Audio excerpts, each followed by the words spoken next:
Uma coprodução Sanhoar Produções e Sistema Diário BB de Comunicação, direto do Home Studio, no Rio de Janeiro, linkado aos estúdios João de Deus, na Grande João Pessoa. Programa Rifando a Bola, o programa que junta tudo que o povo gosta: resenha, futebol, palpites e aposta. Apresentação de João Jales e comentários de Emanuel Reis, Matheus de Júlio e Diogo Coelho.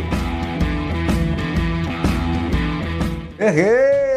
Bom dia, boa tarde, boa noite, salve, salve, meu querido ouvinte, minha querida ouvinte. Cá estamos nós aqui mais uma vez, o penúltimo episódio desta temporada, aqui em radio.diariopb.com.br, também no YouTube, nos agregadores de podcast, com mais uma edição do meu, do seu, do nosso Rifando a Bola. Galerinha, aqui comigo contamos logicamente o nosso Power Trio, além da minha pessoa, os comentários do nosso querido Diogo Coelho e lógico a técnica, a edição por conta do nosso soundman Sérgio Ricardo. Bom dia, boa tarde, boa noite, Sérgio. Bom dia, boa tarde, boa noite, querido Jales e Diogo Coelho, e a todos que estão aí sintonizados, curtindo aqui esse programa maravilhoso de edição de número 69, aqui pela sua rádio diariopb.com.br. É isso aí, Jales, né? O programa tá recheado aí de novidades, de dicas, de tudo que tá rolando aí no campeonato paraibano, nacional e internacional, né, cara? Então, meu amigo, bora começar esse programa que eu tô ansioso para ver o que vai rolar entre esse bate-bola com você e Diogo Coelho, que o programa está bom à beça. É isso aí. Aí as considerações iniciais do nosso Sérgio Ricardo, nosso soundman. E agora a gente passa para ele, a enciclopédia do fute. Bom dia, boa tarde, boa noite, Diogo Coelho. Bom dia, boa tarde, boa noite, meu amigo Jales, Serjão, ouvintes do Rifando a Bola. É isso aí, estamos chegando, né? Semana de datas FIFAs. Alemanha e Dinamarca estão classificadas para a Copa do Mundo. O Brasil está quase lá, né? Quase classificado, mas sem convencer muito, né? Enquanto por aqui no Brasileirão, o Galo segue, conseguiu aí manter, apesar do tropeço, manteve a distância para o Flamengo, aumentou a distância para o Palmeiras, muita coisa aí, além do robozão Cristiano Ronaldo, que segue arrebentando por lá na Europa. Isso aí, já. É isso aí, galerinha. E vamos logo passar para aquilo que interessa, vamos puxar os destaques da nossa semana, o nosso Highlights. Solta a vinhetinha, Sérgio. Highlights. No Highlights dessa semana a gente trouxe de tudo um pouco aí. Diogão já falou, já meteu logo aí as eliminatórias, falou de seleção, falou de robozão. Vamos começar falando de Liga das Nações, né? Porque a França foi campeã das Ligas das Nações e vamos falar também do destaque dessas rodadas aí das eliminatórias da Europa. E a Alemanha aí já garantiu seu lugar, a Dinamarca também. Na América do Sul, Brasil e Argentina seguem liderando, apesar dos problemas, né? E assim as coisas vão, meu querido Diogo Coelho. Quais são os destaques que a gente tem para falar das seleções aí? A França levou mais um caneco, o menino Mbappé tá aí colecionando troféus aí com a seleção, com o Leblé. E aí, Diogão, o que é que você tem para comentar? Parabenizar, acabei deixando de fora ali a França, né? Tem que parabenizar a França, que vem bem aí. Nas eliminatórias nem tanto, né? Mas a Liga das Nações conseguiu ser campeã e tá de parabéns. Mbappé vem com tudo aí para ser um dos grandes jogadores nessa próxima década aí, nessa década de 20 que tá começando. O Mbappé tá com tudo, né? Não sei se vai ser lá no PSG que ele vai fazer história, mas na França ele já vem fazendo. Cara, sem dúvida.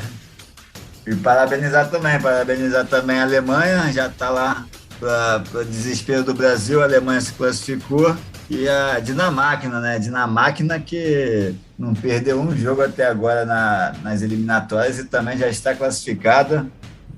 Portugal vem bem ali também, conseguiu um grande resultado, aliás, 3 grandes goleadas aí, né? 2 grandes. A Holanda fez 6-0 no Gibraltar.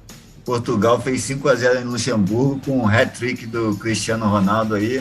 Agora Portugal precisa estar com um jogo a menos e um ponto a menos que a Sérvia. Faltam 2 jogos, Portugal está perto de se classificar. Precisa agora ganhar mais 2 jogos e Portugal também se classifica. E enquanto a gente já tivemos Alemanha e Dinamarca. Cara, é isso aí, né? Teve aí também, voltando a falar um pouco de Ligas das Nações aí da UEFA, as seleções aí da Europa disputando essa segunda edição da Liga das Nações. Teve uma declaração do De Bruyne aí sobre essas semifinais e tudo mais, né? Que ele foi bem franco, né? Porque, assim, a gente tem também falado muito da Bélgica, a primeira colocada no ranking da FIFA e tudo mais, e ela acabou não chegando à final da Liga das Nações, acabou sendo eliminada, né? Justamente pela seleção francesa. E aí o De Bruyne foi bem categórico, assim, dizer, galera, eu acho que vocês não estão entendendo, não. A gente não está no mesmo nível de Alemanha, de Itália. Essa geração da Bélgica é uma geração excepcional, mas a gente não tem essa tradição toda para estar recebendo essa cobrança, não. A gente está por acaso no primeiro lugar do ranking da FIFA. Foi quase isso, assim, que ele quis dizer. Mas, assim, é uma coisa a se levar em consideração. A Bélgica, primeira colocada no ranking da FIFA, o seu capitão, por não chegar à final e pela seleção ter sido criticada, ele foi bem categórico e humilde, né? O De Bruyne é sempre humilde, né, Diogão? Com certeza. Grande pessoa, grande jogador, grande pessoa, De Bruyne. Aquela história, né? Ranking da FIFA, a gente não pode levar muito em consideração, né? O ranking da FIFA tem várias questões ali que é discutíveis e nunca confiei muito nesse ranking da FIFA. Agora, a Bélgica também caiu para a França num grande jogo ali, foi uma grande semifinal. Eu pude acompanhar e foi por pouco que a Bélgica não passou também. O Lukaku fez um gol ali no final que estava 2-2 ainda, né, até os 90 minutos. Aos 88 minutos de jogo, o Lukaku fez o gol que podia dar vitória, porém estava com centímetros à frente ali, mas foi marcado impedimento e 2 minutos depois a França fez o gol da vitória. Então foi um grande jogo ali. A Bélgica até fez 2-0 no início no primeiro tempo, né? A França foi e buscou, fez 3-2. Faltou ali camisa talvez um pouco, né? Falta história um pouco para a Bélgica para ter segurado aquele 2-0 do primeiro tempo. Exatamente. Mas... Aí é onde está a declaração do De Bruyne, e aí é onde eu entendo também a humildade dele, sendo um dos caras que concorre aí ao prêmio de melhor jogador do mundo, o cara chegar e afirmar isso aí com muita tranquilidade. É interessante também, viu, Diogão? Por favor, desculpa. Continua. Sim. Não, é isso. Ele tem esse lado de Bruyne, mas eu acho que ele não deveria também comentar, pode até pensar, mas eu não sei se deveria falar isso aí. Não, fizeram uma grande partida com a França, realmente virar o primeiro tempo 2-0 e deixar tomar 3-2 não é legal e mostra a força da seleção francesa também. Agora, eu acho que o De Bruyne podia ter guardado para ele isso aí. Mas a Bélgica tem feito grandes campanhas, eliminou o Brasil na última Copa, né? Então tá ganhando força, tá ganhando experiência aí como uma seleção de uma grande equipe. E essa equipe da Bélgica aí tem tudo para conquistar títulos. Vamos ver se consegue passar superar, né, esses problemas, às vezes um pouco até psicológico ali, né? O medo de vamos se defender tanto, mas acho que a Bélgica está num caminho muito bom aí para ganhar títulos nesses próximos anos. Quem estava num caminho muito bom também aí era a seleção da Itália, que tinha acabado de ganhar a Euro e aí chegou na semifinal da Liga das Nações e perdeu para uma Espanha que, diga-se de passagem aí, é uma geração bem discutível aí quanto à qualidade técnica deles aí, dada a história do futebol espanhol. É uma Espanha bem inferior, assim, o futebol espanhol tem vivido também essa carência, né?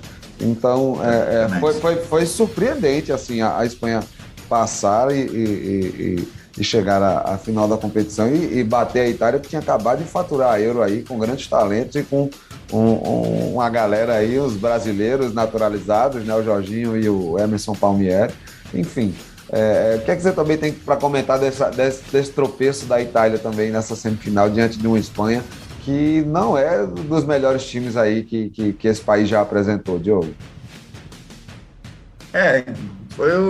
A Espanha não tá com com um time organizado, né? A Itália, eu não acompanhei a semifinal da Espanha e da Itália para saber muito bem o que aconteceu.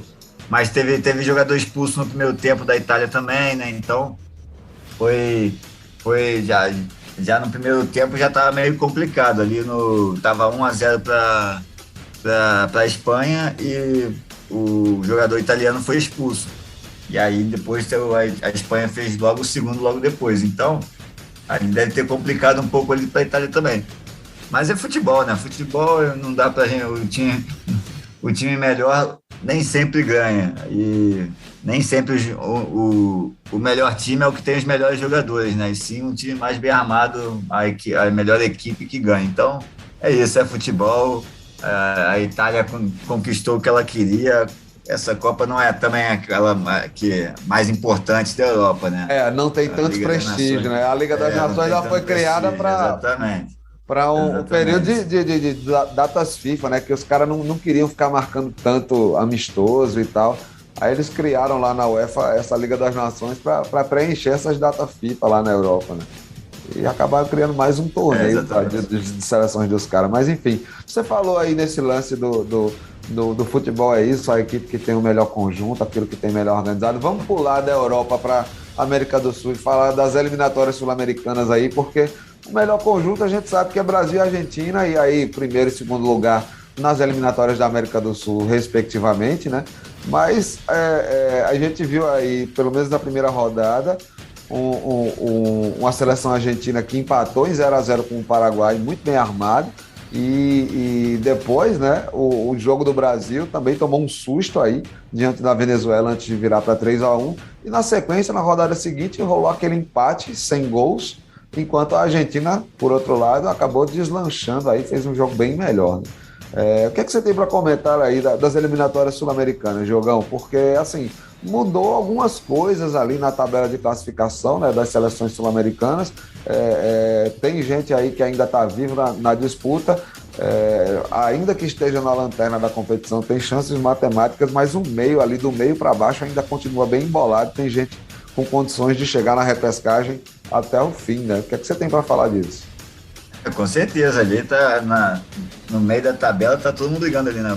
Principalmente Equador, Uruguai, Colômbia e Paraguai, o Peru e o Chile também estão na briga, até a Bolívia ali embaixo, né? Mas ao meu ver, tá mais entre o Paraguai, Colômbia ali, o Uruguai e Equador. Não tô vendo o Chile e o Peru ali com muitas possibilidades de classificação, não. Agora, o Brasil, né? O Brasil vai muito bem, porém, dentro de campo a gente não vê isso tão bem assim, né? Perdeu pela primeira vez que o Brasil perde um tempo ali em competições oficiais para a Venezuela, né? O primeiro tempo do Brasil e Venezuela foi 1-0 Venezuela. Essa é a primeira vez que acontece em competições oficiais. O Brasil que só perdeu uma vez na história para a Venezuela e foi num amistoso de seleções já em 2008. Mas então, lembrar, o Brasil não vem mostrando. E o Brasil não vem mostrando, né, muita qualidade. Eu até vendo o jogo do Brasil e Colômbia, não foi um bom jogo, né? Não gostei. E acho que quem tá aparecendo mais aí são as reservas que estão entrando e buscando, precisando, né, entrando, dando sangue, como o Antony e o Rafinha também. Entraram muito bem, né? Antony e Rafinha, nossa, realmente, viu? O Gabigol não tá tão bem assim, né, cara? Não foi bem aí nesses dois jogos dessas rodadas das eliminatórias. Apesar de ter participado ativamente do ataque brasileiro, mas enfim, o que é que você tem para falar do seu camisa 9 do Flamengo aí? Eu acho que ele tá desperdiçando um pouco a chance, né? Porque antes a gente falava, o Tite não tá dando muita chance, entrava ali no segundo tempo, não deixava jogar o jogo todo, jogava um jogo, não jogava o outro. Agora ele tá conseguindo ter uma sequência maior ali e não tá conseguindo aproveitar, né? Assim como o Gerson também, o Gerson podia ter aproveitado um pouco mais as oportunidades que teve, não tá também indo muito bem. Mas é isso, então é um momento de fazer experiências mesmo, fazer teste E agora não estou gostando da seleção como um todo, então acaba caindo na conta do Tite também, né? O Tite já tem um tempo que ele já não vem convencendo muito lá no comando da seleção. E com o Neymar cada vez em queda, né? O Neymar agora nós vamos inclusive falar de Neymar mais aí no segundo bloco, no Fofoca de Gandula, porque ele deu declarações muito fortes aí dessa semana e para mim estampa muito esse climão que vive a seleção brasileira, assim. Eu acho que também é um reflexo de dupla via ali, as coisas se parecem e se assemelham, né? O momento da seleção brasileira e o momento do Neymar, o grande craque aí do futebol brasileiro, não são bons, apesar de renderem resultado. Mas aí o que é que a gente tem discutido, né? É justamente essa capacidade que a seleção brasileira tem de, apesar dos pesares, ter mantido aí 100% de aproveitamento até o duelo contra a Venezuela, ou até o duelo contra a Colômbia, quando a gente empatou em 0-0. E aí perdeu em 100%, mas segue invicto nas eliminatórias. Apesar desses resultados que vão somando pontos e que matematicamente assim, a gente já estaria classificado para a Copa do Mundo, né? Porque nas últimas eliminatórias, quando se alcançou 27 pontos, a gente estava matematicamente classificado. Então, hoje o Brasil já poderia estar comemorando sua classificação, mas a gente não sente esse clima na seleção e a gente vai falar muito disso no segundo bloco do programa. Mas é isso, assim, o futebol brasileiro, apesar de dar resultado, não está rendendo aquilo que... E a Argentina, por outro lado, né, começou ali meio estranha com o Paraguai no 0-0, mas desbancou aí, deslanchou. Messi jogou muito bem a segunda partida e expectativa aí para a próxima rodada, né? Sim. Mas o Paraguai merecia vencer naquele jogo da Argentina ali que eu pude acompanhar, e o segundo tempo foi quase todo do Paraguai. A Argentina se safou da derrota do Paraguai. Mas é isso, a competição na Sul-Americana a gente acaba não conseguindo ver muito. O jogo que a gente gostaria mais de ver, né, a Anvisa invadiu o campo e não deixou acontecer, que foi o Brasil e a Argentina ali, né, botou em toda aquela situação que a gente já comentou Mas a Argentina deu um show diante do Uruguai, né? A Argentina deu um show diante do Uruguai e o Brasil vai pegar o Uruguai. Mas e aí? Expectativas também, né? Expectativa é isso, Brasil e Argentina com certeza vão estar na Copa, independente. A gente acaba não conseguindo ver muito sobre, não tem muita competitividade que a gente vê na Europa, né? A gente pega seleções, o Equador tem uma boa seleção, o Uruguai também, da Colômbia já ainda tem pouco, mas o Paraguai para baixo são seleções inferiores, né? Tecnicamente, não tem mesmo nível que a gente vê em Copa do Mundo. Então, mesmo o Brasil estando mal assim, mesmo jogando sem estar jogando tudo que pode, que a gente já viu o Brasil jogar, a gente consegue passar fácil aí para a Copa. Mas eu não vejo o Brasil passando da fase de grupos na Copa do Mundo. Nossa, complicado que você falou agora que foi um comentário que inclusive me lembrou uma mensagem que eu recebi no Zap dessa semana, que era justamente essa reflexão, que dizia: o Brasil está para as seleções mundiais como o Palmeiras está para os clubes brasileiros. Apesar dos pesares, tem conquistado pontos e tem dado resultados. E aí, enfim, em cima disso eu queria inclusive falar do Brasileirão, né? Brasileirão que tá aí, Palmeiras... Nem tanto mais, né? É verdade, Palmeiras que perdeu aí... Tomou um sufoco do Bahia. Saraivara do RB Bragantino, tomou um sufoco do Bahia ontem.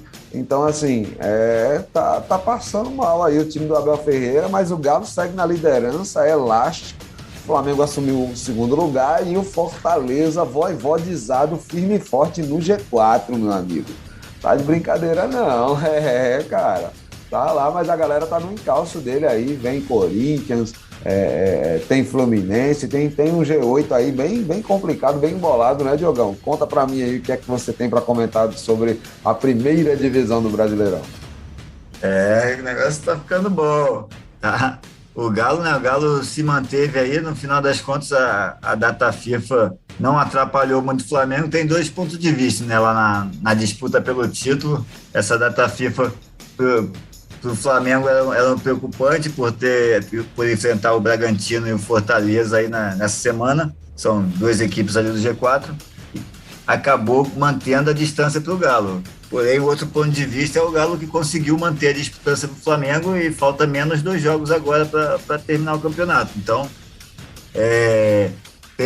pro lado do Flamengo foi bom que ele conseguiu manter, mas pro outro o Galo tá menos 2 jogos aí de conquistar esse título. Então, tá tudo em aberto, mas o Galo tá cada vez mais próximo dessa conquista. O Palmeiras está abandonando, né? Palmeiras, pelo visto, não consegue mais vencer. Já está 7 jogos, 8 jogos, se eu não me engano, sem vitórias. E está se complicando aí, né? Talvez não só no Campeonato Brasileiro, mas também para a sequência para a final da Libertadores, que se chegar lá dessa maneira vai ser difícil enfrentar o Flamengo, ainda mais se o Flamengo tiver com todos os jogadores completos, né? Muito boa reflexão. Ele já teve lesões aí, a Arrascaeta voltou machucado, situações que a data FIFA costuma fazer, né? Traz jogador, leva o jogador e devolve machucado. Mas na parte de baixo nós temos o Santos, né? Santos que venceu o Grêmio aí e derrubou o Filipão. Filipão caiu.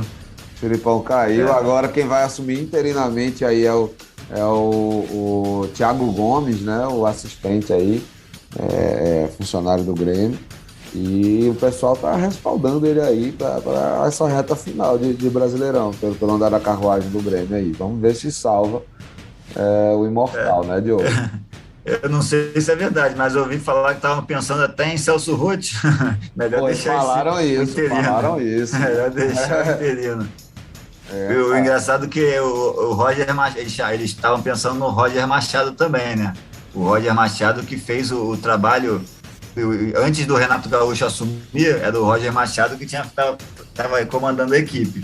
E aí o Renato Gaúcho pegou o Grêmio um Grêmio já bem organizado pelo Roger Machado, e aí fez tudo o que fez durante 4 anos lá. Mas legal, né? Renato Gaúcho pega a casa arrumada e termina de decorar. Né? Só dá o ânimo, só decora, me dá o ânimo para a equipe, mas tá complicada a situação do Grêmio, precisa acordar rápido. Tem um grande time, né? No início do campeonato ninguém imaginava o Grêmio nessa situação. O Rafinha foi para lá, coitado do Rafinha também, que deve estar. Mas outra situação também tem a do Sport, né? O Sport está se recuperando. Conseguiu aí 2 vitórias seguidas e, além disso, acho que a CBF concordou comigo sobre a questão dos amarelos lá daquela suspensão que estão do Pedro Henrique, né? O Pedro Henrique foi jogador contratado pelo Sport, que a gente comentou no outro programa. Isso. Ele estava eram 7 jogos, porém, na verdade, eram 5 jogos e 2 jogos foi porque ele estava no banco e recebeu o amarelo. E aí, a semana, a CBF soltou a nota falando que o Sport não vai perder os pontos, porque realmente não vai contar o amarelo no banco como ter jogado a partida. Que eu acho justo. É difícil eu falar isso.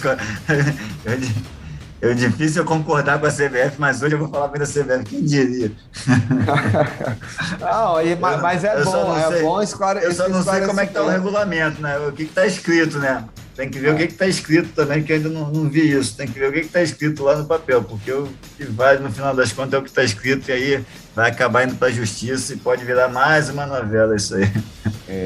Cara, novela. Série B, vamos falar de Série B? Como é que anda aí a vida?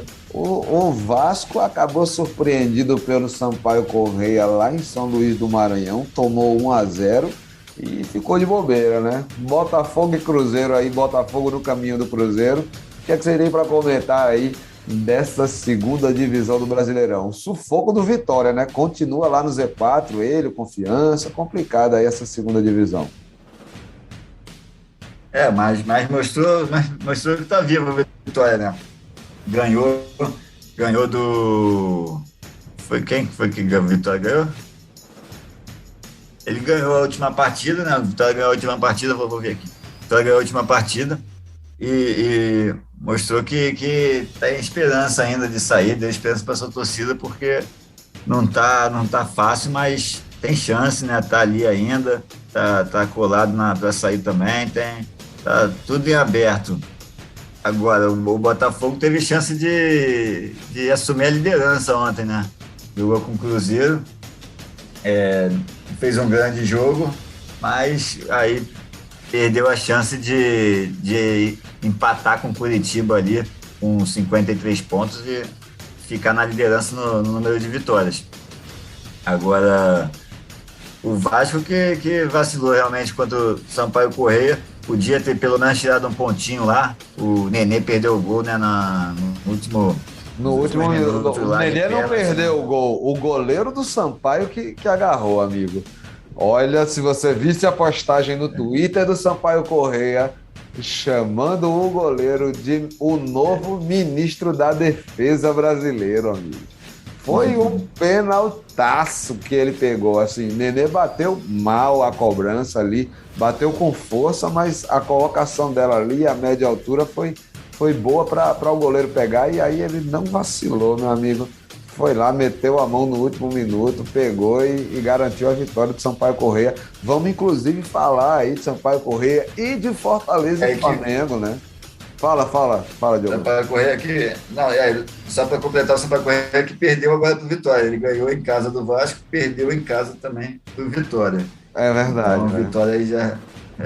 Sampaio Corrêa que vinha de 7 jogos sem perder e o Vitória vinha de 7 jogos sem vencer, sem ganhar.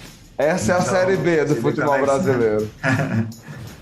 Tá tudo em aberto ali. E aí o Vitória agora tá em 18º com 29 pontos, o Londrina tá em 17º com 30 e o Brusque vem ali em 16º com 32. A Ponte Preta tá em 34, então tá aberto, tem chance, mas não tá fácil não. Cara, difícil aí a vida da Série B do Brasileirão. Vou dar aquela pincelada na terceirona e na quarta divisão do futebol brasileiro, falando deles, os clubes paraibanos. Você que nos escuta aqui pela Rádio Diário TV, sempre escuta aqui informações sobre os clubes da Paraíba. A gente traz aí o Belo, né, que acabou empatando em 0-0 com o Paysandu lá pela Série C no quadrangular final. E não era um resultado muito interessante para o Belo a curto prazo, mas pode ser importante aí se ele imaginar a campanha como um todo desse quadrangular, pensando aí na soma dos pontos, ter garantido um empate fora de casa é interessante desse ponto de vista. O interessante agora para o Belo é seguir vencendo em casa e conquistando aí esses pontos fora, seja um empate, seja uma vitória. Se for um empate é bem-vindo, se for uma vitória melhor ainda. Já a minha Raposa, o Campinense Clube, também empatou sem gols, né? Leva a decisão do acesso para a Série C, agora nessas quartas de finais da Série D do Brasileirão, contra o América de Natal, né? O primeiro jogo na Arena das Dunas, América de Natal versus Campinense terminou em 0-0, e aí a vaga do acesso vai ser decidida no gramado do Amigão, na Rainha da Borborema, em Campina Grande. Diogão, é este aí o recado sobre a terceira e quarta divisão do Brasileirão. E a gente finaliza... Com torcida já. Com torcida. Todos os protocolos. Vai ser jogão, hein? Vai ser jogão. Promete muito aí. E teve também tumulto, polêmica, briga aí, do mesmo jeito que teve Fortaleza e Flamengo, que teve aí Sampaio Corrêa e Vasco, também teve aí América de Natal e Campinense na primeira perna das quartas de final aí da Série B. Então a gente vai falar mais disso no segundo bloco. Segura por aí que a gente volta já.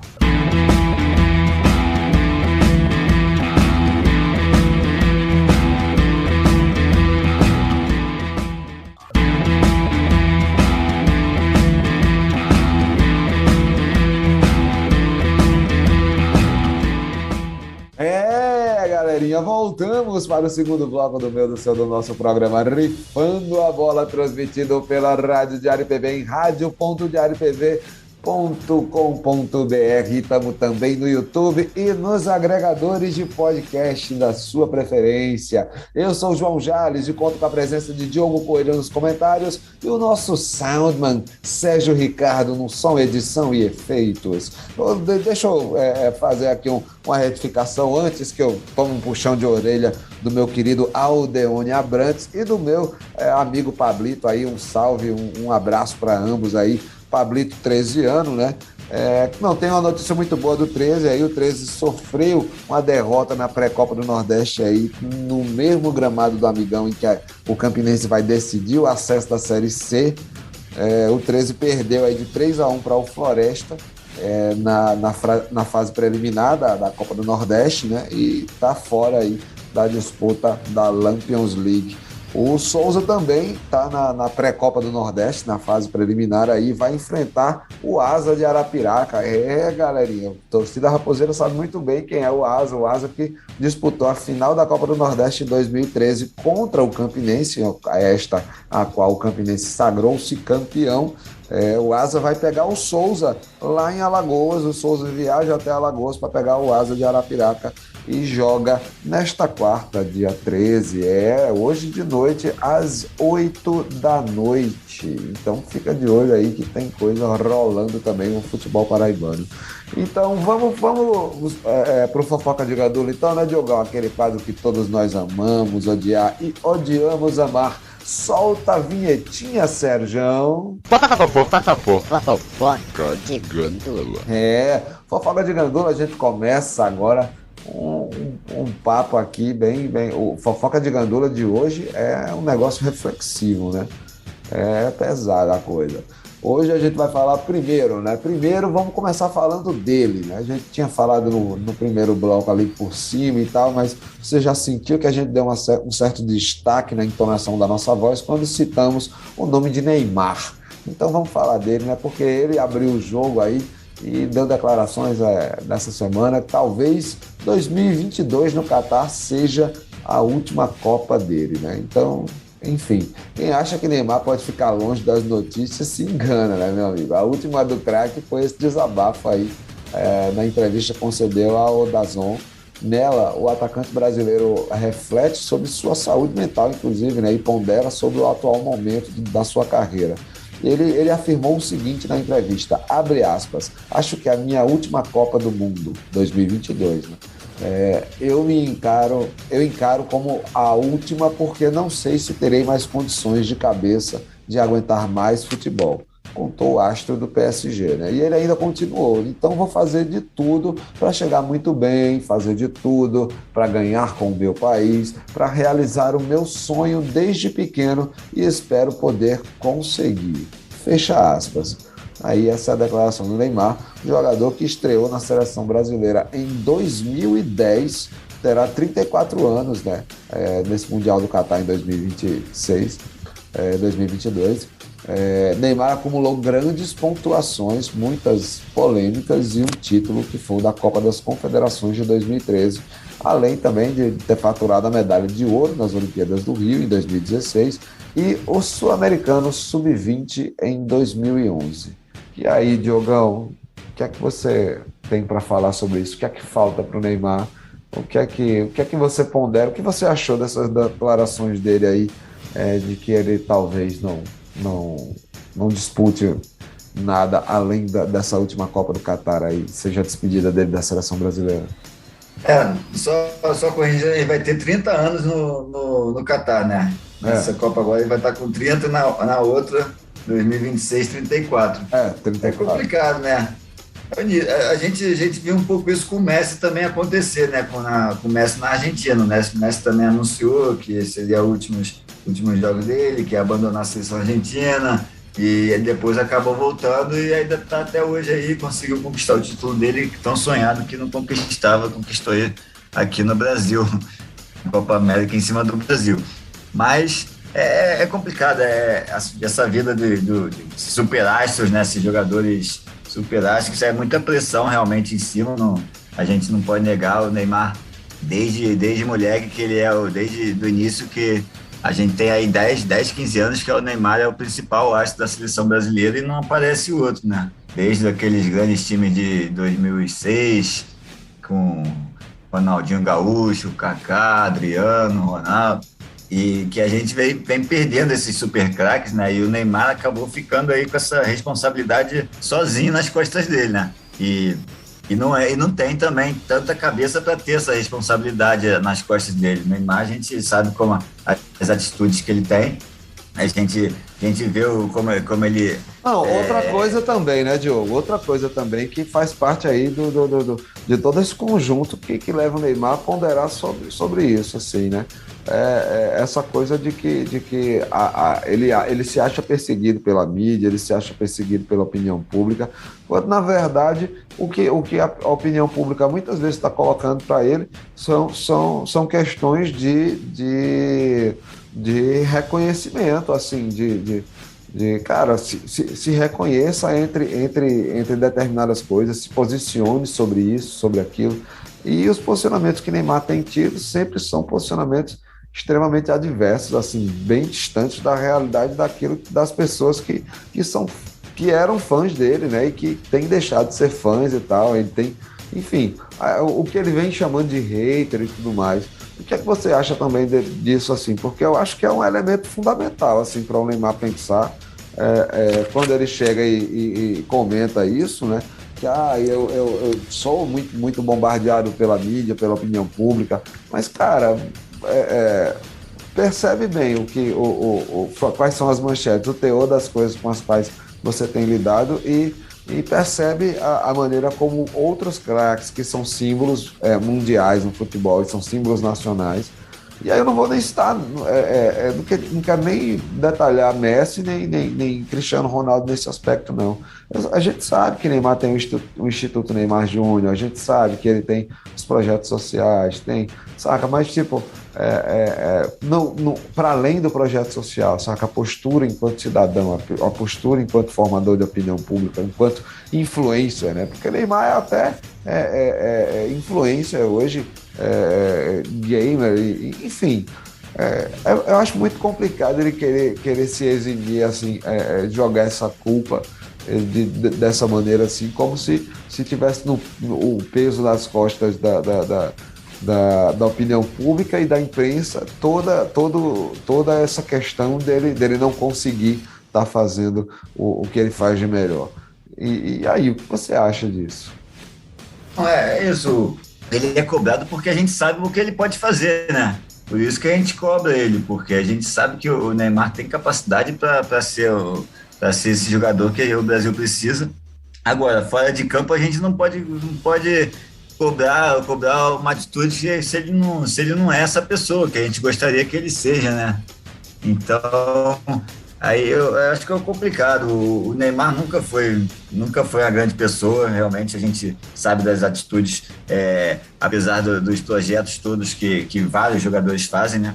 Que acho que é muito importante. Isso, o futebol também ajuda muito na sociedade, como um crescimento desses grandes jogadores que conquistam o reconhecimento, dinheiro, fama e usam esse dinheiro, essa fama, em projetos sociais para melhorar a sociedade. Isso é importante, mas quando o Neymar vem a público e fala pelo que ele pensa, pelo que ele acha das coisas, a gente já começa a ver que ele ainda tem muito que evoluir como um ser humano e aprender também, porque é isso, o jogador de futebol, ele tá ali desde os 10 anos de idade já pensando em futebol, e como a gente sabe também, a educação no Brasil é falha, então falta muita base aí para muitos jogadores para saber, tipo, como agir, diferente dos jogadores europeus, que já tem uma educação de muito mais qualidade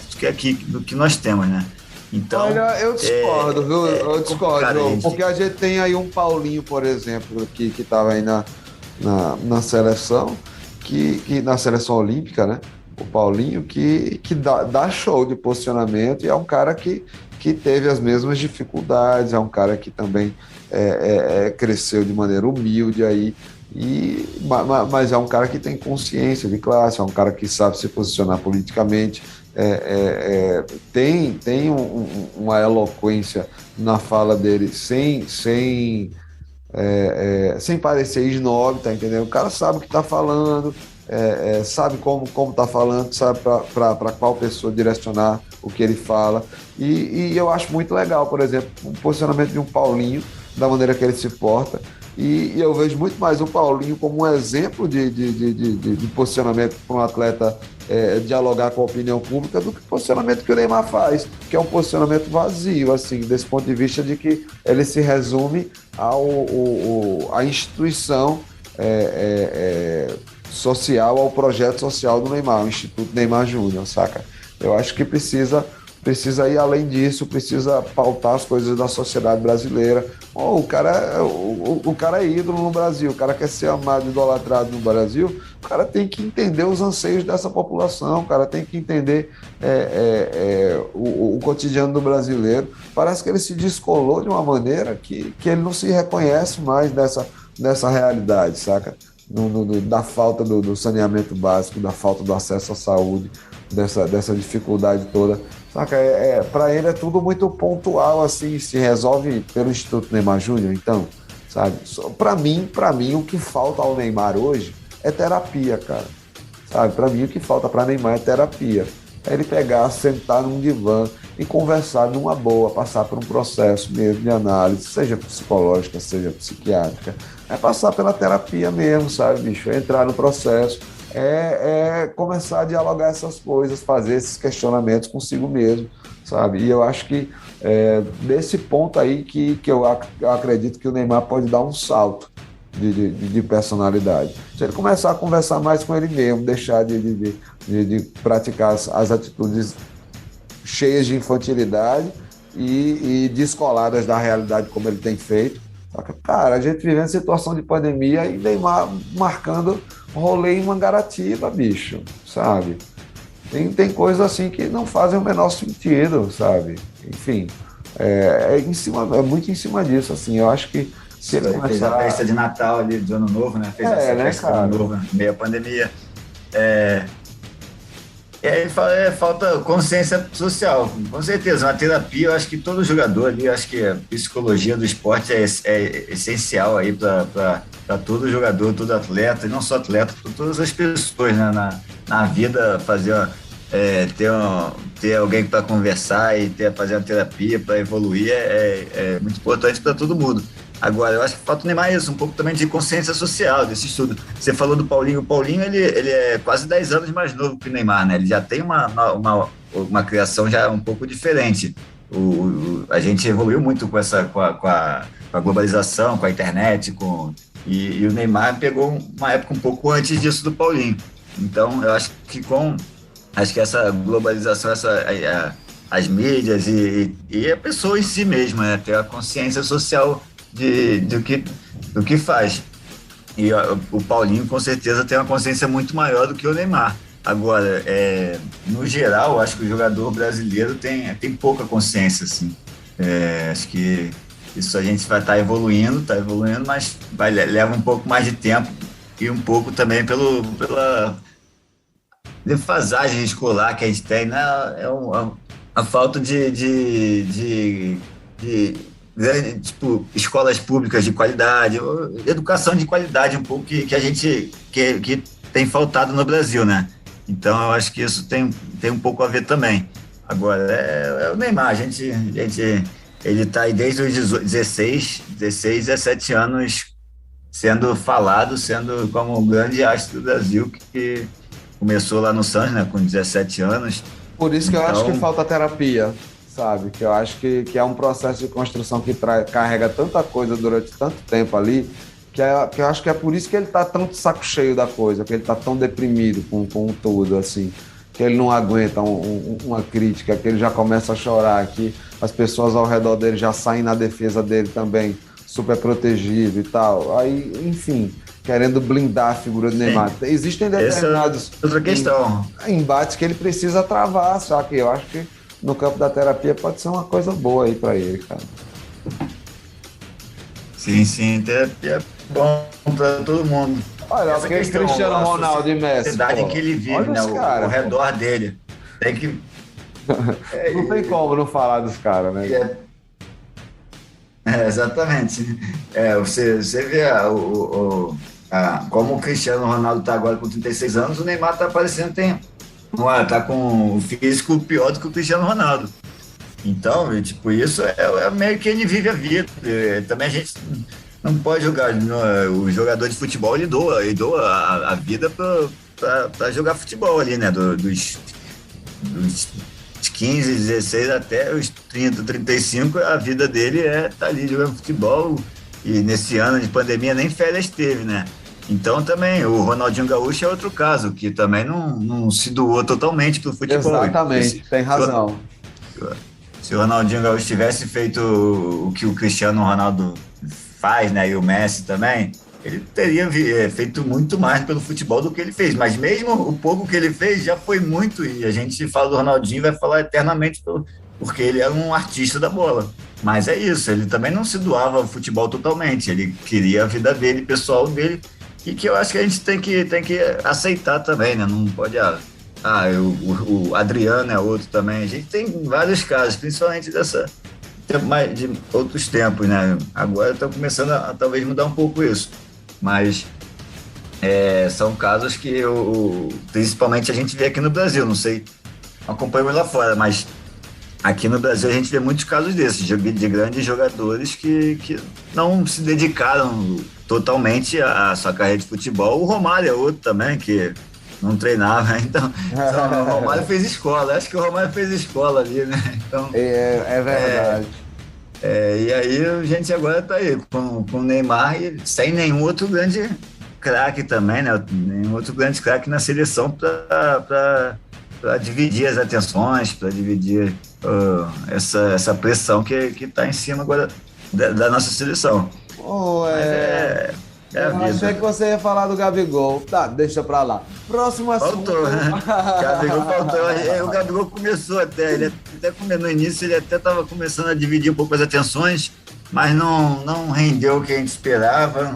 Acho que ele prefere jogar no Flamengo. Pelo jeito. Próximo assunto, a gente vai falar inclusive de Flamengo, né? Próximo assunto, Sampaio versus Vasco, Fortaleza versus Flamengo e os torcedores mistos. É um assunto delicado, galera.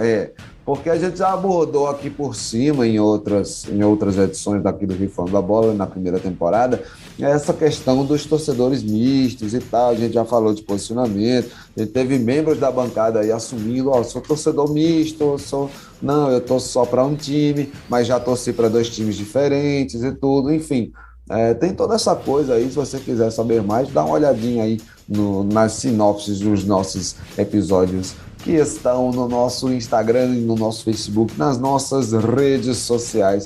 Tem lá o link direitinho, você acessa e está disponível no agregador de podcast e também em radio.diariopb.com.br. Então, nessa semana a gente viu pelo menos aí 2 episódios distintos sobre xenofobia, regionalismos e futebol, né? O primeiro foi Sampaio Corrêa e Flamengo, né?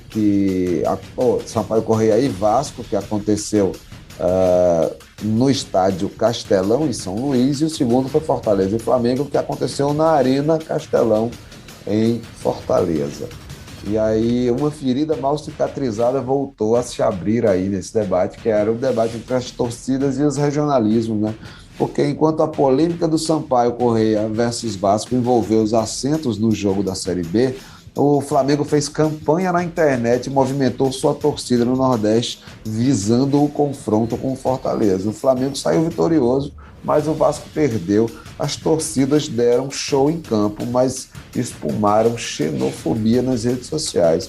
A esses 2 fatos, eu queria inclusive somar um terceiro que não colocaram no roteiro aqui, que foi o episódio, que é um episódio inclusive interno aí dentro do Nordeste, que foi o episódio de América de Natal e Campinense, que o ônibus do Campinense foi apedrejado pela torcida do América de Natal, em Natal ainda. Torcedores do América de Natal, de uma torcida organizada, lá tentaram entrar no hotel e agredir os jogadores do Campinense. Então, o Campinense também enviou nota para a CBF de repúdio a essas atitudes e tudo mais, pediu providências e tudo. Enfim, todos os processos, os trâmites aí, registrou boletim de ocorrência em Natal sobre o episódio, toda a tentativa de lesão corporal, enfim, todo esse processo, que, como a gente imagina que deve ter, né, quando envolve agressão física, mas foi uma coisa que trouxe de volta aí, aflorou de novo esse debate entre os torcedores e tudo. A gente viu o Sampaio Corrêa, o presidente do Sampaio Corrêa abriu espaço para que os torcedores trouxessem a camisa de outros clubes para o setor do time mandante, né? E isso revoltou a torcida do Sampaio Corrêa, os sócios do clube e tal, que reclamaram bastante nas redes sociais. E aí, no fim das contas, o Sampaio Corrêa colocou uma torcida tão volumosa quanto os torcedores maranhenses do Vasco da Gama, e acabou vencendo o Vasco da Gama por 1-0, um jogo emocionante, com direito a gol perdido no último minuto por parte do Vasco, ali na cobrança de pênalti, a defesa do goleiro do Sampaio Corrêa, que acabou sendo ovacionado pela torcida do Bolívia. Enfim, teve esse lado bonito aí a favor dos nordestinos, mas também teve o outro lado complicado aí, que foi o episódio de Fortaleza e Flamengo. O Fortaleza perdeu para o Flamengo na Arena Castelão, lá em Fortaleza, por 3-0, e torcedores do Fortaleza agrediram o torcedor cearense do Flamengo, e gerou uma revolta e tal. O Flamengo fez campanha, né, nas redes sociais com a hashtag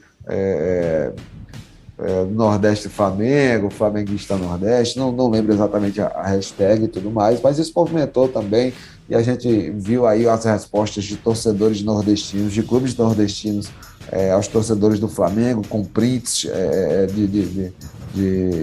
de falas xenofóbicas e tudo mais. O Flamengo saiu vitorioso, o Vasco perdeu, o debate voltou à tona. E o que é que você tem para avaliar de tudo isso aí, desses três fatos, né, dessa semana, Diogo? O que é que você comenta disso aí, bicho? É triste, né? Triste que a gente vê essas coisas acontecerem aí. Eu começar pelo lado do Sampaio Corrêa, eu acho que no final das contas até incentivou o Sampaio Corrêa a vencer a partida contra o Vasco, né? Porque por toda essa confusão ali. Porque o duelo doméstico ali contra o Vitória, no mesmo Castelão, perdeu agora, exatamente, né? Exatamente. E aí, quando há um incentivo a mais assim, o jogador, por mais que não, isso às vezes passa a parecer besteira, não é besteira, né? O jogador acaba se inflamando, né? Querendo de qualquer custo vencer, e nem sempre a gente vê isso em campo nos outros jogos. E, ao meu ver, incentivou ali o Sampaio Corrêa a vencer do Vasco. O Vasco que podia estar chegando ali perto do G4, né? Acabou perdendo, vai ralar para tentar essa vaga aí. Mas são situações complicadas, né? Não é de hoje que diversas vezes a gente vê a faixa nos estádios lá falando contra a torcida do Flamengo, que era lá uma torcida do Flamengo. Eu não lembro qual foi a situação, qual estádio foi, mas em algum estádio do Nordeste, que era uma faixa xenofóbica contra torcedores que eram do estado do Nordeste. Eu não lembro qual estado que era, mas contra os torcedores que eram do estado e que torciam para o Flamengo, para outros times que não eram do estado. Isso é absurdo, né? Cada um tem o direito de torcer para quem quiser, e essas coisas vão minando no nosso futebol. Aí a gente vê cada vez mais torcedores torcendo para Barcelona, Real Madrid, Manchester, Cristiano Ronaldo, ou torcer para os jogadores e não torce para mais nenhum clube do Brasil, porque é tanta besteira, tanta violência nos estádios, tanta coisa. Por exemplo, o torcedor jovem ali, a criança que vai 5, 10 anos de idade, vai no estádio e vê uma coisa dessa, já sai com uma impressão ruim, já sai com um trauma ali que pode causar ali o desgosto, né, do futebol brasileiro, e torcer e desgosto até do país por ver essas situações. E a gente tem que estar combatendo isso sempre, né? Tem que estar combatendo isso sempre. E são os dois lados, né? Tem um lado também da xenofobia da torcida do Flamengo também, por muitos cariocas, não a torcida do Flamengo em si, mas das pessoas em si, né? Aqui no Rio a gente vê muito isso em outros programas. Outro programa aqui do Refando da Bola, lá no início do ano, eu acho que o comentei um pouco sobre isso, que a gente tem aqui no Rio de Janeiro, tem muita xenofobia, principalmente contra nordestinos, né? Até há pouco tempo atrás eu tive uma situação pessoal com uma amiga minha que eu tive que intervir e falar, não fala assim porque você está sendo xenofóbica. Então, são essas coisas, a gente tem que tá dia a dia, né, combatendo isso, porque é um preconceito que, como vários outros, está enraizado aí na nossa sociedade e só o tempo que eu acho que a gente pode, aos poucos aí, devagarinho, de grão em grão, a gente vai evoluindo nesse sentido, mas é com tempo e com ações, né? Ações sociais, educação, muita coisa. Agora, com essa política atual que nós temos, tá piorando um pouquinho, mas no geral acho que a gente cada vez mais está evoluindo. A longo prazo a gente está evoluindo nisso aí. E é isso, é combate diário, esse é um combate diário que a gente vai ter pelo resto das nossas vidas. Eu espero que nossos filhos não, mas a gente acha que até quando tiver velhinha, a gente ainda vai ter que estar combatendo algumas coisas nesse sentido, porque é um tempo e leva tempo isso aí para resolver. Mas faz parte aí da sociedade. Diga. Eu tenho ressalvas para fazer sobre esse tema, assim, porque eu acho ele super pertinente, assim. É um debate bem interessante. A maneira como ele acontece é uma maneira lamentável, de fato, né? As agressões verbais, as agressões físicas que aconteceram e tudo mais são... Mas, enfim, eu trago alguns pontos que são interessantes para a gente refletir sobre isso, porque, primeiro, a gente fala, eu acho que as comunicações, a mídia, ela tem um papel fundamental nesse processo, nessa relação de afeto com o clube e tudo mais, e eu acredito que hoje a gente vive um cenário midiático muito interessante, assim, para que se democratize cada vez mais e se aumente as torcidas de clubes ditos menores. Mas, enfim, clubes que têm menor torcida e que competem em torneios menos importantes, e aí, historicamente, não eram televisionados, não eram transmitidos, e hoje a internet, o advento do streaming e tudo mais, transformou isso aí. A gente tem condições de acompanhar as 4 divisões de futebol brasileiro, futebol feminino, as divisões do Campeonato Brasileiro, divisões de base. A CBF TV colocou isso à disposição, lógico, ainda está engatinhando e tudo mais, mas a gente tem hoje um campo gigantesco aí desse acesso, desses jogos que antes a gente não tinha, e dessa maneira, assim, eu acredito que você consegue garantir uma relação de afeto com um time do seu lugar, da sua região, da sua cidade, do seu estado. Mas, enfim, todo mundo tem direito de torcer para o time que quiser. É interessante que você tenha uma relação com a história do time do seu lugar, de origem. É interessante. Não é obrigatório, mas é interessante. Do mesmo jeito que você pode criar afeto com um determinado clube por um fato histórico dele, nunca ter visitado a cidade dele. Quantos e quantos torcedores que a gente pode conhecer, por exemplo? Eu conheço um torcedor cearense que ele é misto, ele torce para o Ferroviário e torce para jornalista também, nosso querido Lima Júlio. Um abraço aí, Lima. Comunista ele, do PCB, grande Lima. E aí ele torce para o Ferroviário Ceará e torce para o Atlético Mineiro, cara. E aí ele torce para o Atlético Mineiro com uma razão que eu acho fantástica, Diogo. Ele torce para o Atlético Mineiro porque ele descobriu que o Atlético Mineiro teve a primeira torcida assumidamente comunista do Brasil, que era Galo Marx. Eu achei fantástico o argumento dele para fazer o torcedor do Galo, e respeitei pra caramba esse fato. Já conheci também um amigo meu, pernambucano, que nasceu em Pernambuco, mas morou a maior parte da vida dele na Paraíba, que também torcia para o Atlético Mineiro. E aí torcia para o Atlético Mineiro porque achava interessante o fato do Atlético Mineiro, na época, ser reconhecido pela CBF como o primeiro campeão brasileiro, na época que ele começou a torcer. Hoje não, né? Hoje teve outros reconhecimentos aí depois de títulos e tal, mas na época o Atlético Mineiro era o primeiro campeão brasileiro de 71, né? E ficou isso assim chamando a atenção desse meu amigo. Até agora.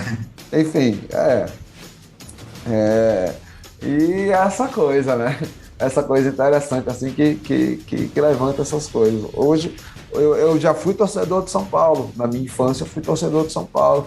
Eu acompanhava os jogos de São Paulo pela TV e criei uma relação com o time a partir de uma geração que conquistou 2 títulos mundiais em cima de 2 esquadrões europeus de altíssima qualidade, como era o Barcelona e o Milan, sabe? E aquilo ali me levou até a época que o Ronaldo Fenômeno voltou para o Brasil, jogou no Corinthians e foi campeão paulista. Naquela época eu tomei um desgosto gigantesco do futebol paulista, do São Paulo, toquei fogo na camisa tricolor e não queria mais saber de São Paulo. Passei anos sem querer saber de futebol, uns 4, 5 anos, cara, até criar uma relação, se criar uma situação e eu criar uma relação afetiva com o Campinense Clube. Desde então, na minha fase jovem, da minha juventude, a minha fase adulta, eu virei torcedor do Campinense Clube e hoje eu tenho a oportunidade de assistir o Campinense Clube na Série D do Brasileirão em qualquer lugar que eu tiver, contanto que a gente tenha uma internet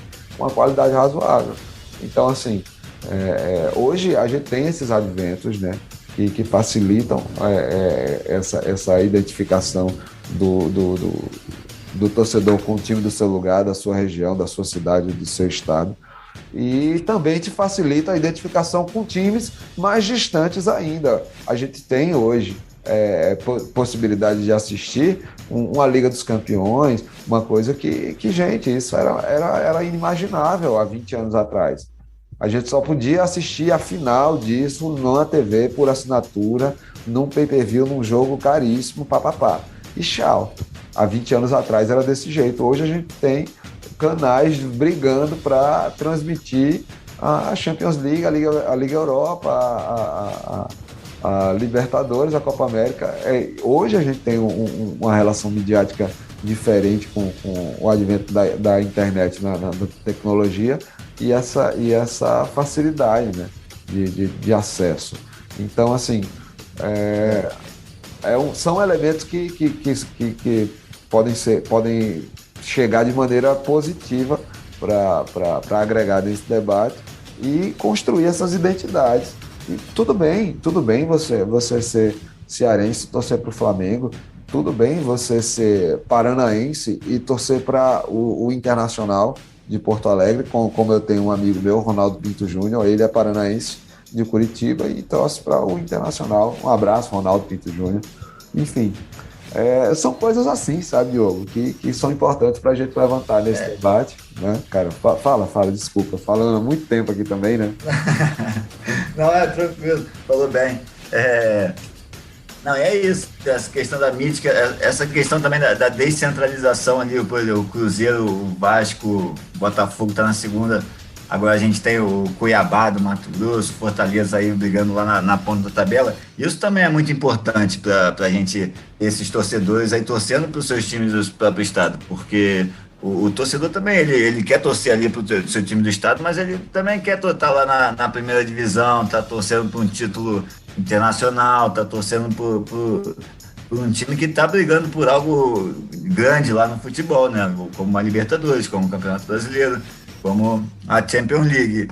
Então tem essa questão também, o torcedor está querendo torcer por algo ali maior, e isso, a descentralização acho importante. O torcedor do Fortaleza, a torcida do Cuiabá, por exemplo, o Cuiabá que é um time que tem 20 anos de idade aí, e tá tendo uma torcida boa ali. Agora a gente teve o jogo do Cuiabá segunda-feira e a torcida encheu o estádio, está mostrando que apesar de ser um time com pouca idade, né, tá saindo aí... Ele criou a identificação com a cidade, né? Da adolescência.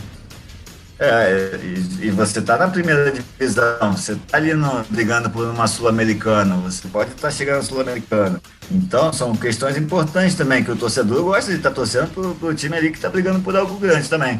É algo que tá ali, é claro, né? São 20 clubes na Série A, não vai dar para estar todo mundo lá. Mas se descentralizar um pouco, já sair um pouco do centro ali, do eixo Rio-São Paulo, Minas, então ia começar a abrir esse leque, além também de Porto Alegre e tal, mas Rio Grande do Sul, né? Agora abrir esse leque para o Brasil inteiro, agora Mato Grosso, o Ceará, Fortaleza. E aí, quem sabe o Campinense em breve chega aí na primeira ano também.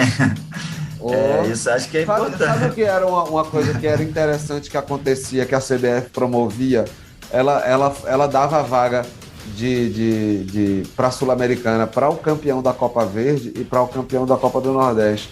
E eu acho que era uma coisa que hoje, mais do que nunca, podia voltar, assim. Hoje a gente vê um domínio assim, do futebol brasileiro na América do Sul, um cenário que a gente tem aí, nos últimos 2 anos, o campeão da Libertadores foram clubes brasileiros, e hoje a gente tem a final da Copa Sul-Americana e da Libertadores só com clubes brasileiros.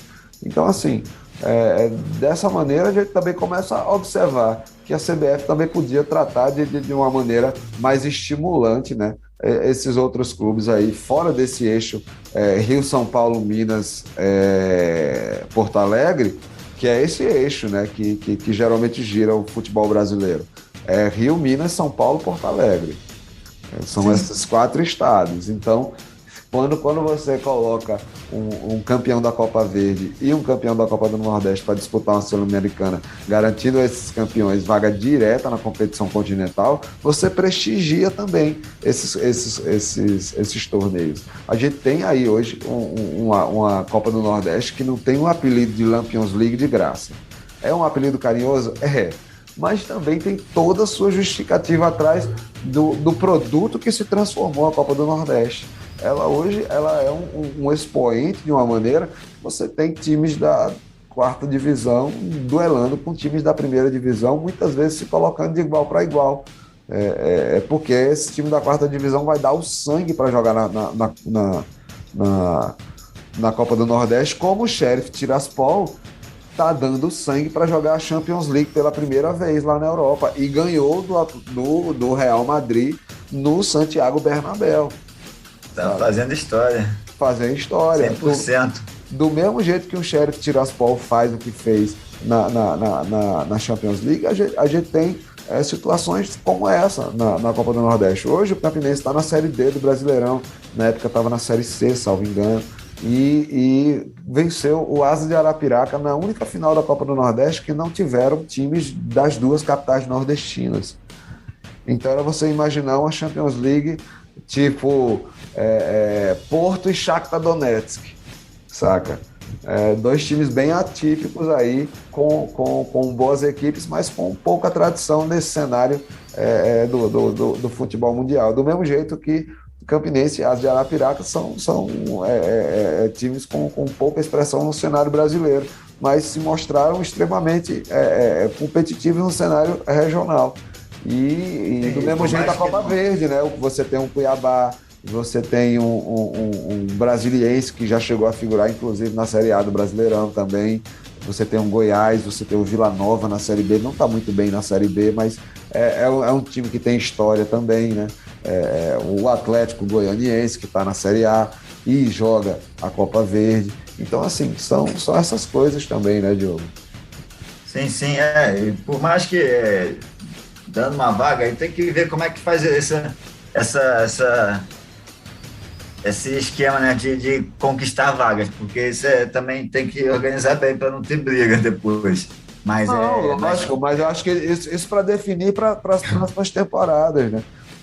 Definir, sim. Sei lá, num regulamento para os 3 anos, 4 anos, as próximas 3, 4 temporadas fazer isso aí, porque a gente vive de fato um momento bom no futebol brasileiro e nossa, a gente vê a 1ª divisão aí, a gente está colocando quase todo mundo da 1ª divisão. Daqui a pouco você vai estar sendo rebaixado para a 2ª divisão e disputando a Sul-Americana. Exatamente. Então, se for para isso, eu acho que é pertinente você pensar num campeão da Copa do Nordeste, um campeão da Copa Verde, garantindo acesso direto à Sul-Americana. E eu acho que foi Vampeta. Acho que foi Vampeta que falou isso também já, né? Não, é interessante, traz mais visibilidade, mesmo que esse time que vai para a Sul-Americana não chegue nem na final, mas já traz uma visibilidade, traz já mais um incentivo, mais apoiadores, né? Público, então, né, cara? Público no estádio, é o desafio internacional. Então, imagina aí. Exatamente, jogo internacional. E só voltando um pouco agora aqui, da questão da mídia que você falou, né, que é importante a mídia estar passando os jogos também. E, voltando um pouco para a questão da xenofobia e do preconceito, né? A mídia também tem se mostrado muito importante nisso aí nos últimos anos, né?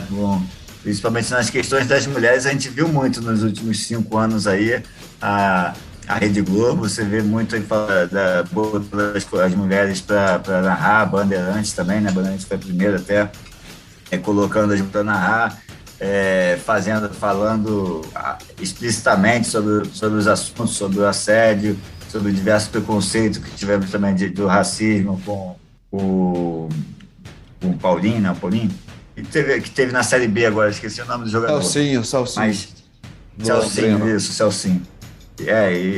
E colocando isso abertamente, falando isso abertamente, coisa que a gente não via antigamente na mídia também. Isso aí era um assunto meio tabu, as pessoas não falavam muito.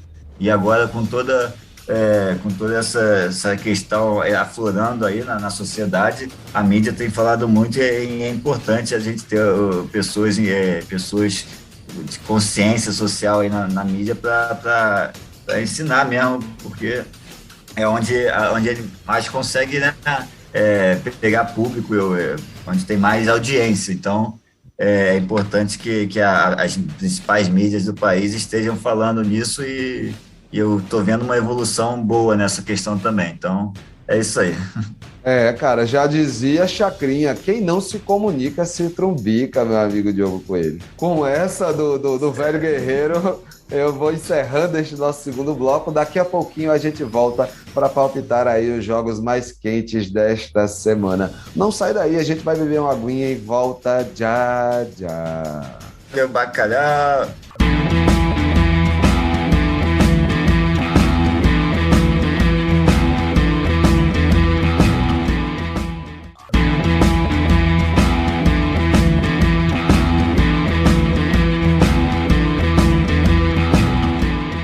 Voltamos para o terceiro e último bloco do meu, do seu, do nosso programa Rifando a Bola, aqui em radio.diariopb.com.br, no YouTube e também no agregador de podcast da sua preferência. Vamos chegando agora para o nosso último quadro de hoje, os pitacos e palpites, palpites e pitacos. Solta a vinhetinha, Serjão. Palpites e pitacos. E a lista aqui, a gente trouxe uma lista tranquila, calma, serena. Brasileirão Série A e Série B aqui, rapidão. Fast game, jogo rápido. Vamos começar. Fortaleza versus Grêmio, duelo de tricolores na Arena Castelão, em Fortaleza. Rodada do Brasileirão, Diogão. Você acha que vai dar o Leão do PC ou vai dar o Imortal? Acho que dá o Leão do PC. Tá ruim pro Imortal. Não vai ser fácil não, mas o Leão ganha 1-0. Boa. Eu também acho que vai dar Leão, mas eu acho que vai dar um placar um pouquinho mais elástico aí, 2-0 do Fortaleza em cima do Grêmio. Próximo jogo, Cuiabá versus Sport, também pelo Brasileirão, na Arena Pantanal. Isso aí, o Douradão vai ganhar do Sport ou o Leão Pernambucano reagiu e se empolgou? Eu acho que vai ser um grande jogo. O Leão tá se empolgando, tá voltando a jogar bola. E o Cuiabá tem jogado muito bem, né? Jogado pra cima, um futebol bonito de se ver. Acho que vai ser 2-2. Boa. Eu também chuto aí empate, mas com um placar um pouco mais magro, 1-1 para cada lado, tá de bom tamanho aí nesse duelo entre o Douradão e o Leão. Próximo jogo, Série B, Goiás versus CSA. Esse jogo é pesado porque ele é jogo de G4, amigo. Quem ganhar nesse duelo aí, entra aí na zona de acesso para a elite do Brasileirão. Então, o que é que você acha desse duelo da Série B? Vai dar Esmeraldino ou vai dar Azulão, Diogo Coelho? Acho que vai pesar a força do Esmeraldino, vai pesar e vai ganhar a força da camisa do Goiás, de tantas histórias aí do nosso futebol brasileiro. Acho que o Goiás ganha esse jogo aí 2-1. Olha, eu não desconfio do CSA, não. O Azulão também não tá para brincadeira, não. Tá a fim de entrar nesse G4 e eu digo que ele não sai da capital de Goiás sem um pontinho, não. Eu vou apostar no empate 1-1, Goiás e CSA, esse duelo da Série B, hein? Próximo jogo, outro jogão também da Série B do Brasileirão, Vasco versus Curitiba. O Cruz Maltino recebendo o líder da Série B, aí jogando aí no São Januário. O que é que você acha? Vai dar Vasco ou vai dar Coxa, Diogo Coelho? Acho que o Vasco vai ajudar o Botafogo aí. O Botafogo vai chegar na liderança. Dá um empate, 1-1. Eu já acho que vai dar vitória do Vascão, hein? Eu acho que ele derruba aí o Coxa, essa série aí invicta, e assume aí esses 3 pontos importantes aí dessa vitória em casa diante do líder da segunda divisão, viu? Cara, o Cruzeiro derrubou, né? O Cruzeiro já derrubou essa série na semana passada. É verdade, né? É verdade, né? O Cruzeiro foi atípico, tem jogou razão. muito bem, aliás. Então mais um motivo aí, eu acredito que o Vasco vence aí o Coxa. Próximo jogo, Palmeiras versus Internacional, já no fim de semana pelo Brasileirão. O que é que você acha que vai dar? Vai dar Verdão ou vai dar Colorado lá no Allianz Parque, Diogo Coelho? Pelo andar da carruagem, eu acho que vai dar o Colorado, time do povo. O Palmeiras está numa situação complicada aí. Eu acho que o Inter ganha lá por 1-0. Eu já, por outro lado, contudo, no entanto, todavia, acredito na possibilidade do empate entre as equipes aí. O Verdão não tá tão bem, mas tem um timaço, né, amigo? É complicado aí ganhar desse Palmeiras. É complicado ele vencer, mas é tão complicado quanto vencer dele. Então, eu não sei se o Internacional arranca essa vitória lá no Allianz Parque, não. Eu vou investir aí no empate, 1-1, e tá de bom tamanho para mim. Próximo jogo, Atlético Paranaense versus Fluminense. O Furacão recebendo o time de Guerreiros na Arena da Baixada em Curitiba, também pelo Brasileirão. E aí, Diogo? É complicado esse jogo, o Furacão vive altos e baixos aí no campeonato, né? Acho que vai dar um empate, 1-1. Boa, eu já acho que o Fluminense vai engrossar o caldo aí para cima do Atlético e vai vencer lá em Curitiba. Eu boto 2-1 aí pro Flusão, pro time de Guerreiros, em cima do Furacão. E para finalizar, um duelo de segunda-feira, São Paulo e Corinthians, clássico do futebol paulista. E aí, Diogo, você acha que o Tricolor vence o Timão no Morumbi? Olha, clássico na segunda-feira, eu não gostei disso não. Mas vai ser um jogo complicado. O São Paulo também não vem bem, o Corinthians está evoluindo aí na temporada, né? Já está chegando ali quase no G4, está no G6, né? E montou um time muito bom aí nessa temporada. Mas eu acho que o São Paulo arranca o empate ali com o Corinthians no Morumbi e fica 1-1. Eu também acho que vai dar empate e aposto no mesmo placar, amigo. 1-1, Diogo Coelho falou. Eu também repito aí, 1-1, São Paulo e Corinthians pelo Brasileirão. Vamos chegando ao final de mais um episódio do meu, do seu, do nosso Rifando a Bola. Quem quiser mandar recado, interagir com a gente, pode fazer pelas nossas redes sociais. A gente está no Twitter, no Facebook, no Instagram, no TikTok e no YouTube. O nosso ID é sempre o mesmo, Rifando a Bola, tudo juntinho. Gostaria de agradecer a colaboração dos meus colegas Diogo Coelho e Sérgio Ricardo neste penúltimo episódio desta segunda temporada, meus queridos. Diogo Coelho, manda a tua letra. É isso, agradecer, Jali, Sérgio, os ouvintes aí, e falar, né, que a gente está começando no fim da pandemia, né, são apenas é complicado, né, mas são 185 mortes que tivemos nessa terça-feira, em 7 mil casos de Covid, então com a vacinação está aumentando aí em todo o país e cada vez mais temos mais vacinados e menos casos de Covid. Enquanto isso, o nosso querido presidente aí, né, foi barrado na Vila Belmiro por não ter comprovante de vacinação. Então é mais um absurdo que a gente vive na nossa política. Bom lembrar, viu? Né, foi barrado lá na Vila porque não tinha comprovante de vacinação. Eu nem sei se ele se vacinou ou não, mas eu acredito que não, né? Porque ele vem cheio de fake news aí há tempos contra a vacinação. E se não fosse pelas atitudes irresponsáveis desse presidente, a gente estaria numa situação muito melhor hoje em dia. Mas é isso, 2022 está aí e daqui a pouco ele sai, se Deus quiser. É isso aí, abraço a todos, uma boa semana, até a próxima. Valeu, Sérgio, valeu, Jales. É isso aí, Sérgio, seu recado, sua despedida, nosso Soundman, manda aí suas palavras de carinho. É isso aí, João Jales, Diogo Coelho, um abração para vocês, né? Concordo aí com as palavras de Diogo Coelho, né? Se não fosse esse desgoverno negacionista, né, a nossa situação aí estaria melhor, né? Com certeza aí os estádios aí estariam com um público maior, né? A economia brasileira estaria melhor, né? 20 milhões de brasileiros não estariam passando fome, né? Como saiu uma estatística de ontem para hoje, né? Da ONU.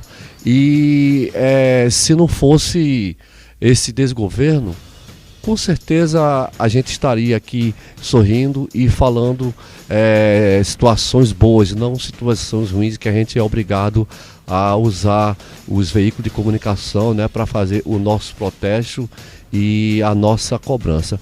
Olha, eu gostaria de mandar um abraço especial para o meu sobrinho Eliabe, para o meu afilhado Davi Emanuel, para o outro sobrinho Davi Santos, né, que acompanhou esse programa, para aquela galera que vem acompanhando todas as quarta-feiras, Romildo do Fiteiro, Zé Calixto, Ebenezer, Fábio Mozart, Marcelino, né, que é aqui o parceiro aqui da rádio aqui, Diário PB, né, e a todos que acompanhou o programa através do site da rádio, do aplicativo da rádio e do podcast. Então, galera, um abração para todos, fiquem na paz, até o próximo programa e se liguem na urna em 2022, que é só na urna que a gente pode tirar esse desgoverno. Valeu! É isso aí, tá dado o recado do nosso Sérgio Ricardo. Eu, por aqui, agradeço sua audiência, agradeço sua paciência. A gente se vê na próxima semana com o nosso episódio de número 70, o nosso último episódio desta segunda temporada. A gente vai entrar num recessozinho, mas fica calmo que a gente volta na reta final do Brasileirão. A gente vai chegar também para falar de Libertadores, de Sul-Americana. Só umas férias no gogó para a gente aproveitar esse marco temporal aí, que é a reabertura dos estádios e também a presença de público aí, os primeiros jogos com torcidas no futebol brasileiro, galera. É isso aí, a gente se encontra na semana que vem. Valeu, valeu! E tchau, tchau.